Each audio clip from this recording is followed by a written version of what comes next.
untuk tahun 2024 itu sampai dengan Juni kita sudah melakukan keuntungan 82 miliar dibandingkan kerugian tahun lalu 138. Kenapa tahun lalu terjadi kerugian, Pak? Karena waktu kita akuisisi MBZ, ya, kita mendapat pinjaman dari BCA, Pak. Ya kan? Iya. Jadi kita harus membayar bunga. Tapi di tahun Desember 2023 kita lunasi semua. Kita ambil dari 2017 ke sini aja, Pak, ya. Iya. Kita sudah hampir spend kurang lebih sebentar, Pak. Kurang lebih 4, 21, 25, kurang lebih hampir 50 triliun, Pak. 2017 ke sini saja. Belum yang lain-lain nih, Pak.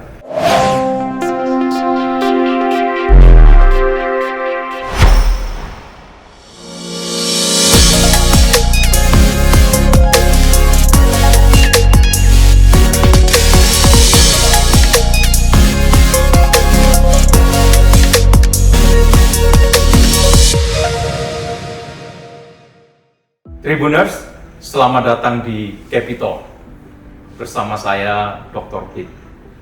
Capital merupakan program yang membahas tentang emiten saham, mulai dari geliat bisnis, kinerja, hingga success story-nya. Hari ini saya cukup senang mendapat kesempatan untuk berbincang dengan Bapak Muhammad Ramdhani Basri, CEO PT Nusantara Infrastructure Tbk. Kalau di bursa saham lebih dikenal dengan nama Meta. Salam sehat Pak Dhani. Sama-sama, Pak Toyo. Ini Pak, 10 tahun terakhir ini, kalau boleh dibilang pemerintah ini kan menganak emaskan infrastruktur. Dan dari nama perusahaan yang Bapak kelola ini kan namanya dan Nusantara Infrastructure. Nah, ini bisa dijelaskan Pak, lingkup usahanya apa saja dan kenapa ada nama infrastruktur, apa ini memang tekanannya di infrastrukturnya atau bagaimana? Oke, baik Pak. Jadi saya mungkin kembali ke masa lalu ya Pak ya. Jadi awalnya kita lihat krisis ekonomi tahun 98. Kemudian kita melihat isu yang berkembang itu masalah-masalah politik Pak. Jadi kami itu berpikir pada satu saat akan ada bottleneck di mana investor akan masuk, tetapi problemnya adalah infrastruktur. Ya, infrastruktur itu ada dua Pak. Yang pertama ada economic infrastructure untuk pertumbuhan ekonomi, yang kedua social infrastructure. Nah, saya berpikir waktu itu harus ada partisipasi selain pemerintah, swasta untuk bisa mengembangkan infrastruktur.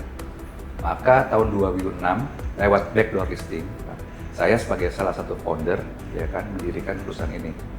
Nah, pada saat itu kita hanya punya dua entiti Pak. Yang pertama jalan tol di Makassar, yang satu lagi BSD di Jakarta. Kemudian dalam perkembangannya tahun 2010 ya Pak ya, kita mempunyai air, kemudian berkembang lagi kita pernah punya telekomunikasi, berkembang lagi kita pernah mempunyai pelabuhan, dan sekarang kita juga punya energi. Tapi sekarang kita fokus kepada tiga Pak. Yang pertama jalan tol, yang kedua air, yang ketiga energi. Nah, karena kita menganggap bahwa kebutuhan ini adalah untuk Indonesia, maka kita sebut namanya Nusantara Infrastructure. Jadi ini adalah satu perusahaan infrastruktur terintegrasi sebetulnya Pak. Ya. Ini Pak, menarik sekali kan selama ini infrastruktur itu dikuasai oleh pemerintah. Nah, mulai kapan ini terjadi pergeseran pemerintah mulai mengajak swasta untuk investasi di infrastruktur? Nah, ini kembali lagi bahwa pembangunan infrastruktur ini merupakan salah satu fondasi pertumbuhan ekonomi.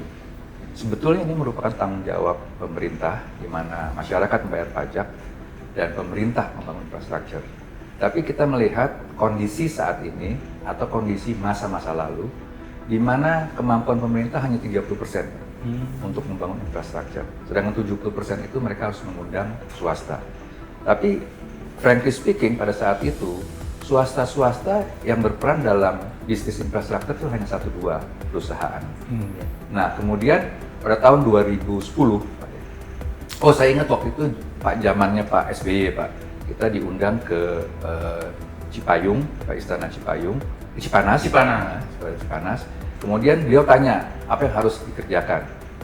Nah, kami bilang, yang pertama bangun infrastruktur Pak. Yang kedua, bangun infrastruktur, Pak. Yang ketiga, bangun infrastruktur. Ya. Baru ekonomi bisa tumbuh. Nah, kemudian dari 2010, ya, walaupun agak lambat, ya Pak ya, tahun 2010 mulai ada kebijakan-kebijakan yang pro kepada investor. Ya. Tapi masih agak sulit, masih dikuasai oleh BUMN. Nah, tahun 2014, ketika Pak Jokowi menjadi presiden, itu yang menjadi panglima adalah infrastruktur. Ya, itu adalah kesempatan swasta untuk bisa masuk. Ya, tetapi karena begitu banyak proyek-proyek di pemerintah, sehingga swasta perannya juga lebih besar. Nah, mungkin dari 2014 ke depan itu peran kita jauh lebih besar dibandingkan sebelum-sebelumnya. Iya, ini karena Nusantara Infrastructure ini kan emiten, Pak ya. Iya, Pak. Nah, ini bagaimana menjelaskan kepada investor, gitu ya, terutama yang di bursa saham, bahwa harus sabar karena infrastruktur ini kan harus nafas panjang ini kan investasi. Itu gimana ini, Pak? Nah, inilah sebetulnya, Pak. Jadi memang problemnya adalah satu, capital extensive, Pak. Ya kan? Memerlukan dana yang cukup besar. Sebagai contoh, Pak, pembangunan infrastruktur itu di at grade, Pak, ya, jalan di bawah itu kurang lebih 100-150 miliar per kilometer. Kalau per kilometer, Pak. Kalau kita bicara elevated, ya, Pak, itu kurang lebih bisa 500 sampai 1 triliun, tergantung per kilometer. Jadi tidak semua mau masuk di bisnis itu satu soalannya. Yang kedua, dibutuhkan modal yang sangat besar, Pak. Yang ketiga, pengembaliannya cukup panjang, Pak ya. Namun keuntungannya bisnis ini resilience, Pak, ya, tahan terhadap goncangan. Ya, kita sudah buktikan pada saat COVID. Yang kedua, ini seperti fixed income, ya, karena bisnis model itu cuma dua, Pak. Satu, traffic, kemudian tarif. Ya. Tarif itu 2 tahun sekali naik, Pak. Ya, traffic ketentuan pemerintah atau gimana? Ketentuan pemerintah. Ketentuan pemerintah ya. Nah, jadi kalau kita lihat ke depannya itu semakin lama kita di bisnis ini semakin baik.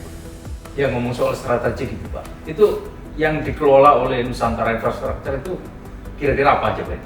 Sekarang ini kalau di tol ya, Pak ya. Iya, tol. Kalau di tol ini kita ada 7, Pak. Ya, seluruh di Makassar itu semua kita manage. Makassar semuanya kita manage, ya kan. Kemudian di Jakarta ada di Jakarta Lingkar Barat, Pak ya, kita punya sekian persen. Terus kemudian kita punya di BSD, ya Pak ya. Terus kemudian kita baru akuisisi, Pak, tahun lalu MBZ. Ya. Oh, MBZ. Ya, elevated. Iya, iya. Jadi kita ambil 40% dari Jasa Marga. Kemudian tahun ini ya kita akuisisi lagi Trans Jawa, Pak, ya, bersama konsorsium 35%. Nah, ini yang tadi saya katakan bisnis-bisnis atau lokasi-lokasi yang sangat strategik, Pak ya, khususnya untuk traffic ya yang sangat padat. Yang dipentingkan orang itu sebetulnya bukan tarifnya, Pak. Yang dipentingkan orang itu waktu, ya Pak ya. Jadi kalau orang mau pergi rapat, dia tidak mau kehilangan waktu 1 jam atau 30 menit dia telat, ya Pak ya. Minimal time is money itu berlaku di bisnis tol. Time is money, ya Pak ya. Jadi berapapun mereka akan spend, akan keluarkan uang, ya Pak, as long as mereka tepat waktu. Jadi mungkin kalau ada kenaikan tarif, tapi kenaikan tarif bukan kita, Pak, itu dari pemerintah, kebijakan pemerintah. Iya. Kita hanya mengikuti semua kebijakan pemerintah. Nah, kalau ada kenaikan tarif biasanya masyarakat protes, ya, mahal dan sebagainya. Kembali lagi, Pak, tidak ada alternatif lain. Mereka harus pergi ke tempat tujuan dengan tepat waktu, ya. Sehingga mau tidak mau, ya, mereka harus membayar tarif yang ditentukan oleh pemerintah, loh, Pak. Iya. Kan kita. Kalau kita investasi, ya Pak ya, di toll road dengan quality yang bagus, ya, itu maintenance-nya rendah, Pak. Ya. Tapi memang kalau mahal di awal gitu. Mahal di awal, ya Pak ya. Kalau gitu, maintenance-nya lebih mahal, lebih tinggi. Gitu. Nah, kita punya satu standar internasional, Pak, standar internasional. Karena pemegang saham kita kan macam-macam, Pak. Ada asing, ada segala macam. Jadi kita punya pegangan internasional standar. Ya, quality kita harus nomor 1. Mungkin investasinya jauh lebih mahal, Pak. Ya. Tapi pemeliharaannya jauh lebih rendah. 1. Yang kedua, juga kita memberikan layanan yang 100% memberikan kenyamanan kepada masyarakat, Pak. Karena sebetulnya bisnis ini 50-50, Pak. Ada komersialnya, ada tanggung jawab sosial kita kepada masyarakat.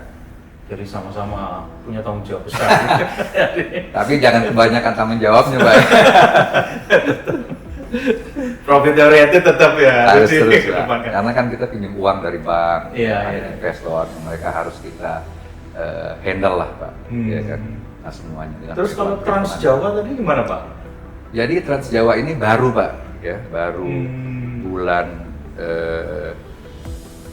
Juni kemarin kita menandatangani CSPA (Conditional Sales Purchase Agreement) dengan induknya Jasa Marga, ya, dengan konsorsium. Kebetulan salah satunya itu member konsorsiumnya itu GIC Pak. GIC ini adalah sovereign wealth fund dari Singapura yang punya dana itu cukup besar, ya.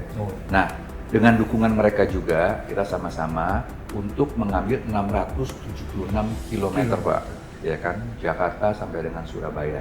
Oh, Surabaya saja nggak sampai Probolinggo? Belum, Oh, Pak. belum. Ya, nanti ke depannya nanti kita lihat lagi.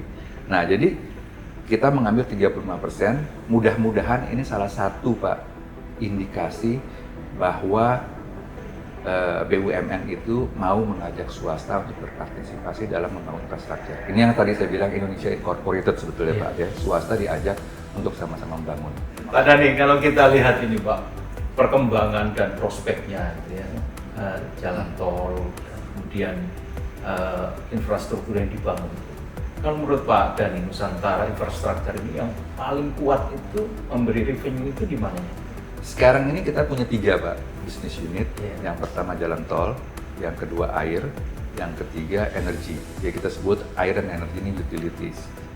Nah, memang sekarang 65% dan 70% pemasukan atau income itu dari jalan tol Pak. Ya. Tapi bukan berarti air dan energi ini tidak punya prospek yang bagus. Ya. Iya. Kalau kita lihat IKN Pak, masalahnya kan air Pak, ya. Juga listrik Pak. Nah, tapi mungkin Pak ini regulasinya belum sebaik di jalan tol. Ya. Jadi kalau ini semua sama dilakukan seperti jalan tol, saya jamin ini akan menjadi salah satu prospek yang sangat baik Pak ke depan. Kalau ngobrol dengan Pak Dhani, sepertinya banyak peluang bisnis ya di infrastruktur itu. Nah ini apa Pak kendalanya? Kok pemainnya sedikit atau karena kapitalnya harus gede atau kan bisa juga kerjasama dengan asing? Nah gini Pak, jadi kembali lagi dana di luar tuh banyak sekali dan besar sekali.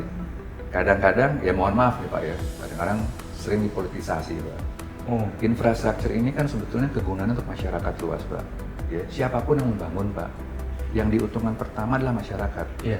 Kita nih Pak investor atau operator itu masih ada risiko Pak. Tapi begitu kita bangun, kita buka, yang diuntungkan pertama adalah masyarakat. Jadi siapapun yang membangun sebetulnya nggak ada masalah. Sekarang uang yang banyak di luar itu bagaimana kita tarik ke sini Pak? Pertama memang regulasinya harus jelas, ya, komitmen dari pemerintah jelas. Yang tidak kalah penting Pak, asing itu melihat siapa partner yang kredibel Pak. Ya kan, jadi tidak mudah. Mereka punya uang, kalau mereka nggak punya partner yang kredibel, mereka takut Pak. Nah, mohon maaf lagi nih Pak, saya di Indonesia ini banyak pengusaha-pengusaha kita yang nggak kredibel Pak. Nah, ini harus kita bangun Pak. Maksudnya dalam bahasa kasar broker itu. Kurang lebih gitulah. Bukan saya ngomong loh Pak ya. Bukan saya ngomong. Nah, artinya gimana? Artinya pemain-pemain besar Pak, kayak GIC, Sovereign Wealth Fund ini, mereka melihat Pak, siapa sponsornya, siapa partnernya. Nah, ini sebetulnya yang harus ditumbuhkan ya, pengusaha-pengusaha yang genuine Pak, ya, sehingga mereka ini bisa menarik asing-asing dengan nama-nama besar. Nah, jadi pertanyaannya adalah apakah dana? Bukan Pak, ya. Masalahnya tadi selama bisnis itu visible, manajemennya transparan, sponsornya bagus, partnernya bagus, aturan mainnya baik, itu dana akan masuk Pak. Pak Dhani, kita lanjutkan terkait dengan bagaimana kinerja keuangan Pak. Tadi secara dari sisi peluang sudah sangat besar dan saya kira investor akan memperhatikan dan akan berbondong-bondong tertarik melihat saham Meta ini. Nah, ini bagaimana tentang kinerja keuangannya itu Pak? Oke, jadi kita ini punya satu visi misi untuk tumbuh dulu Pak, ada 2 Pak ya. Oh ya. Yang pertama itu bisa kita ini tidak tumbuh, tetapi membagikan dividen. Iya ya. Tapi kebijakan kita tumbuh Pak. Jadi sejak 2017 itu kita membangun beberapa proyek. Yang pertama Petarani membutuhkan capital Pak. Kemudian kita membangun perbaikan BSD membutuhkan capital. Iya. 2 tahun yang lalu ya kita mengakuisisi MBZ itu membutuhkan modal 4 triliun lebih Pak, 4,3 triliun, 40%. Iya. Ya kan. Kemudian kita baru lagi mengakuisisi Trans Jawa Pak, ya, relatif besar. Saya belum sebut karena ini belum SPA Pak. 38%. 35%. 35%. 35%. Nah, tetapi juga kita mengundang pihak investor, ya Pak, ya, Iya. sehingga terjadi dilusi di saham Nusantara di anak perusahaan Mun, Pak, sehingga tidak terkonsolidasi secara penuh. Nah, untuk tahun 2024 itu sampai dengan Juni kita sudah melakukan keuntungan 82 miliar dibandingkan kerugian tahun lalu 138. Kenapa tahun lalu terjadi kerugian Pak? Karena waktu kita akuisisi MBZ, ya, kita mendapat pinjaman dari BCA Pak. Ya kan? Iya. Jadi kita harus membayar bunga. Tapi di tahun Desember 2023 kita lunasi semua, ya Pak ya. Sehingga 2024 full, ya, itu utang waktu kita akuisisi itu sudah terbayar penuh, ya. Sehingga kita membukukan keuntungan pada bulan Juni ini 82 miliar.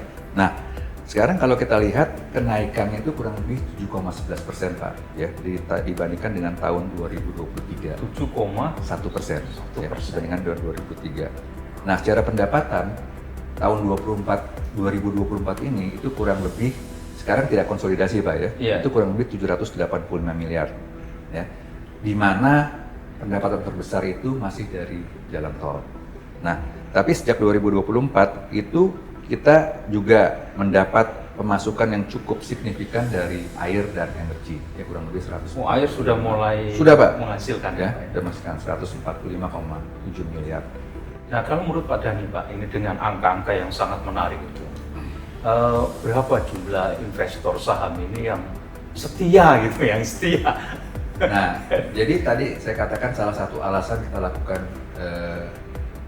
bukan di listing ya, go private ya Pak. Go ya. private ya. Karena kita sebetulnya tidak mau emiten ini tidak mendapatkan dividen. Kan cuma ada dua Pak ya, orang satu dividen, satu capital gain. Kenapa? Iya. Karena kita tumbuh terus Pak, sehingga kita membutuhkan capital injection. Kasihan kalau kita lakukan right issue, mereka harus inject lagi. Jadi kita mengundang sifatnya institusi dibandingkan retail Pak, ya kan? Jadi lebih fokus ke institusi. Gitu Institusi, ya kan? Karena mereka holding power-nya cukup kuat dan cukup lama itu Pak. Nah, setelah kita undang, kita go private Pak. Kita go private, kita besarkan dulu. Kita besarkan Kuenya dulu, itu ya? kuenya dulu. Dan pundi-pundi uangnya itu. Betul, ya kan? Jadi aset kita sekarang ada 7 Pak, untuk tol, iya. air, kemudian ada energi, ya.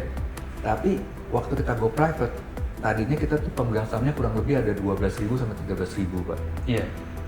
Setelah kita go private Pak, masih ada 4.000-an, 5.000-an yang tidak mau Melepas. menjual sahamnya. Jadi masih setia ya? Masih setia. Meskipun dalam kondisi tidur gitu. Nah, jadi istilahnya perusahaan pabrik yang tidak listing gitu Pak. Ya. Tapi ya masih ada 4.000-an Pak.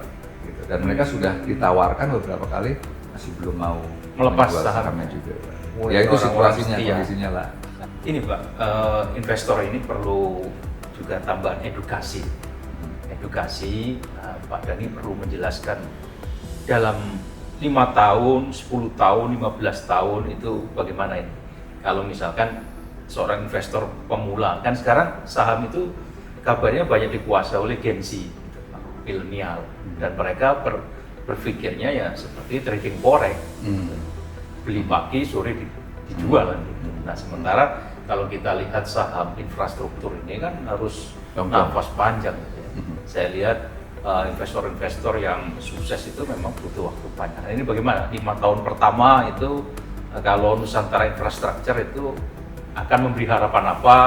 Kemudian 10 tahun seperti apa? 15 tahun seperti apa gitu?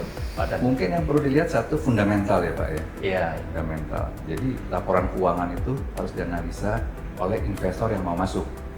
Tapi memang saham-saham yang fundamentalnya kuat itu tidak ada market maker-nya biasanya Pak. Secara otomatis itu berjalan sesuai dengan apa yang ada di market. Alami gitu ya, Pak ya. Jadi supply dan demand gitu Pak ya. Nah jadi pertama mungkin yang harus dilihat oleh para investor fundamental perusahaan seperti apa. Iya. Prospeknya seperti apa, ya kan? Yang kita beli ini future Pak. Ya, kalau di saham ini bukan hari ini, kita beli ke depannya seperti apa. Nah kalau kita bilang ke depannya seperti apa, berarti kita harus punya holding power. Jadi nggak bisa beli pagi, jual sore gitu Pak ya. Iya. Nah, itu tadi saya bilang, kalau komoditi mungkin bisa Pak, ya harganya naik, harganya turun, ya mereka bisa main di sana. Tapi kalau infrastruktur, dalam perkembangannya itu agak sulit, ya mereka paling tidak harus hold, ya sekian lama. Nah, kalau nanti aset kita sudah besar Pak ya, 5 tahun, kita bilanglah 5 tahun ke depan. Sekarang kita ini punya jalan tol yang kita baru ambil, MBZ, itu memberikan kontribusi cukup besar, Trans Jawa, ya Pak ya. Yang akan kita bangun lagi nanti Cikunir Purjami Pak. Oh iya. Ya, itu Itu Nusantara Infrastruktur juga. ya, kita majority itu 21 km. Total investasinya 21 triliun Pak. Ya, kembali lagi tadi saya 1 kilo katakan. 1 triliun. Iya, kurang lebih Pak, karena di tengah kota Pak, Iya. di atas TB Simatupang. Nah, itu trafficnya juga luar biasa Pak. Kemudian yang harus juga mereka perhatikan ya, pengumpulan dan sebagainya, itu jangan spekulatif Pak. Spekulatif tadi dengar ini dengar itu, saham ini saham itu beli, terus kemudian Maksudnya jangan terpengaruh isu gitu. isu ya. Iya. Paling tidak harus dianalisa, Iya. ya kan? Analisanya seperti ini fundamentalnya. Pertanyaannya, perusahaan-perusahaan yang fundamentalnya kuat tidak secepat perusahaan-perusahaan yang istilahnya gorengan gitu Pak. Iya. Tapi tadi aman, ya bisa tidur nyenyak lah. Artinya sejelek-jeleknya dia tidak akan drop sampai harganya itu di bawah sekali. Iya. Satu. Dan juga dia mesti lihat manajemen Pak, ya manajemen pemegang sahamnya. Nah ini juga mereka harus perhatikan, Iya. gitu ya. Karena credibility, trust itu perlu Pak. Jadi ini holdingnya itu membangun trust juga kinerjanya gitu. Harus Pak. Ini seperti kalau orang agama kan dibilang yang dipercaya kan, Nabi Muhammad kan yang dipercaya kan Pak ya, Iya. sehingga dia bisa menjalankan bisnisnya dengan besar. Jadi kembali lagi kita harus memberikan kontribusi yang baik pada masyarakat, stakeholder kita, ke bank dan sebagainya ya. Itu harus kita lakukan dengan baik. Nah, kita juga punya program-program CSR Pak ya. Rumah pintar, Iya. terus kampung bersih ya. Itu kita lakukan untuk memberikan kontribusi yang baik kepada masyarakat. Dan itu di sekitar jalan tol atau Sekitar bagaimana? jalan tol Pak, dan udah mendapat beberapa penghargaan, beberapa kali setiap tahun kita dapat Pak. Emang ada gangguan itu Pak? Orang-orang sekitar jalan tol? Kita jalan lebih tol. mengedukasi mereka Pak, Oh. ya misalnya sampah, kita bikin bank sampah, sehingga mereka tidak buang sampah semaunya, yang mereka taruh kita kasih uang, nanti kita olah dan sebagainya. Jadi Ya, masih ada pemikiran jalan itu sebagai tempat sampah terpanjang di dunia? Banyak, Pak. Oh, masih? banyak Pak. Nah jadi tadi kita harus selain berpikir tentang tadi kontribusi masyarakat, juga kita harus mendidik masyarakat Pak. Ya. Manajemen Pak. Iya, iya. Itu harus bisa dipercaya Pak oleh bank, ya, institusi keuangan, terus kemudian tadi pelayanan dan sebagainya. Nah kalau itu tercipta Pak, ya kan, kalau saya sebagai investor nih, yang mau retail atau apa, itu nggak usah takut Pak, aman. Ya. Jadi Iya. mesti kita lihat siapa manajemen yang mengelola perusahaan ini, siapa sponsor atau pemegang saham yang memiliki perusahaan ini. Nah itu tuh paling penting Pak. Nah ini Pak, Nusantara Infrastruktur ini kan dinaungi oleh Salim Group. Itu punya pengaruh besar nggak Pak untuk mendapatkan funding dari luar atau di Indonesia juga gitu? Gimana itu? Nah, jadi ini pertanyaan Supaya yang bagus nih Pak. publik tahu ini bahwa Nusantara ada Salim nih kuat nih. Jadi pertanyaan bagus Pak. Jadi kembali lagi, pengusaha itu harus credible Pak, trust. Pak, ya. Jadi investor atau financial institution itu yang pertama dilihat siapa sih orangnya. Gitu. Kalau Bapak cacat nih Pak, ya, cacat dalam hal keuangan segala macam. Walaupun bisnisnya bagus Pak, dia takut Pak, ya kan. Tapi kalau Bapak sebut ya, nama A, namanya harum bagus, itu red carpet Pak. Bahkan dia Iya. bilang oke lah, kolateralnya nanti aja. Tapi saya percaya sama orang ini. Kalau di bank tuh ada 5C Pak ya. Ada credible, ada karakter segala macam. Itu dilihat Pak. Iya. Nah jadi tadi pertanyaannya, nama ini bagus atau tidak? Kalau Bapak sebut ke institusi keuangan, Di mereka luar akan negeri. respect Pak. Di dalam negeri maupun luar negeri. Dalam negeri maupun luar negeri. Nah kalau di infrastruktur, kalau kita hanya kuat di local bank, ya Pak, nggak akan mampu Pak. Nggak mau. Karena Meskipun investasi- konsorsium itu. nggak mampu Pak. Oh, gitu. Karena investasinya besar sekali. Kebutuhan negara ini untuk investasi besar. Karena itu kita harus membangun aliansi juga dengan institusi keuangan maupun strategi investor dari luar. Nah, salah satunya contoh Pak, GIC masuk ke kita. Itu sebetulnya hal yang luar biasa Pak.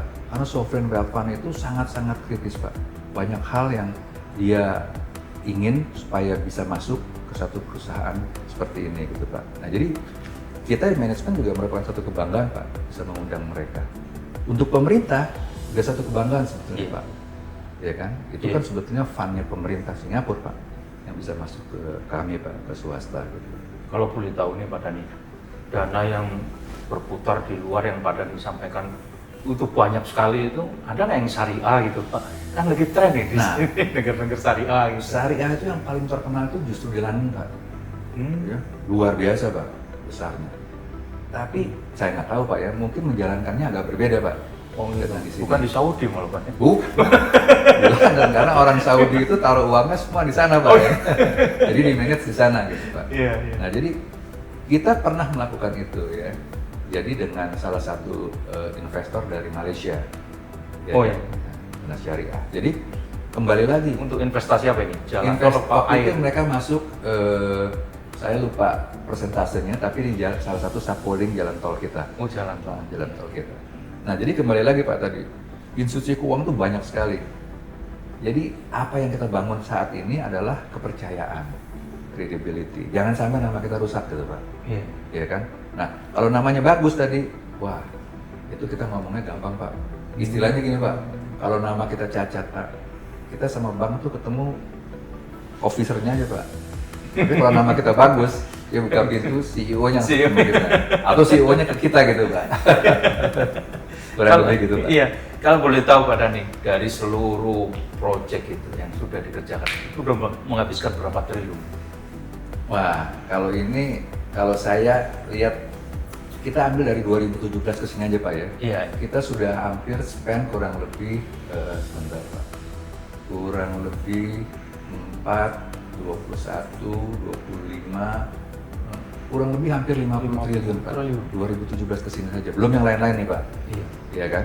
Nah, jadi tadi saya bilang, kembali lagi bagaimana kita bisa mengundang, ya mau ASI, mau strategik segala macam. Termasuk juga investor di bursa. Betul, ya kan? Nah, jadi itu yang menjadi salah satu kunci sebetulnya bagaimana perusahaan itu bisa tumbuh. Iya. Pak, ya. 50 triliun cukup besar Pak itu. Kurang lebih Pak, dengan investasi kita tahun depan untuk Cikoneng Jambi Pak, 21 triliun. Bagaimana sih kiat dari Pak Dhani dalam mengelola Nusantara Infrastruktur Tbk ini untuk mendapatkan dana dari luar negeri yang mungkin notabene ini adalah dana murah gitu. Tadi udah kita singgung dana syariah. Nah, bagaimana Pak Dhani? Apa ini dananya benar-benar murah atau bagaimana? Ya? Oke, jadi memang kalau kita bandingkan interest rate Pak, Iya. di Indonesia lokal dengan luar, itu memang jauh lebih murah di luar. Dari luar. Ya.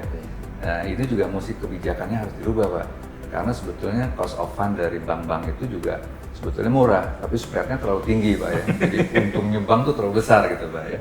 Iya. Satu. Maksudnya bank di dalam negeri maksudnya. Dalam negeri Pak, ya kan. Nah, dari luar itu murah sekali Pak, tapi masalahnya kan dolar Pak. Ya, Oh iya. pendapatan kita Dan rupiah. fluktuatif. Iya, jadi nggak mismatch Pak, nggak bisa nggak mismatch gitu. Iya. Nah, jadi kalau saya lihat dana murah tadi gimana? Kalau kita Pak sekarang datang ke bank dengan nama baik, ya Pak, Iya. dengan perilaku yang baik, itu mereka berani menurunkan bunga lebih rendah Pak. Kembali rating kita Pak. Dengan track record yang baik Iya, gitu, track Pak, record ya. kita, ya kan. Misalnya satu bank, kita Iya. bisa dikasih 6,5%, 7%, gitu.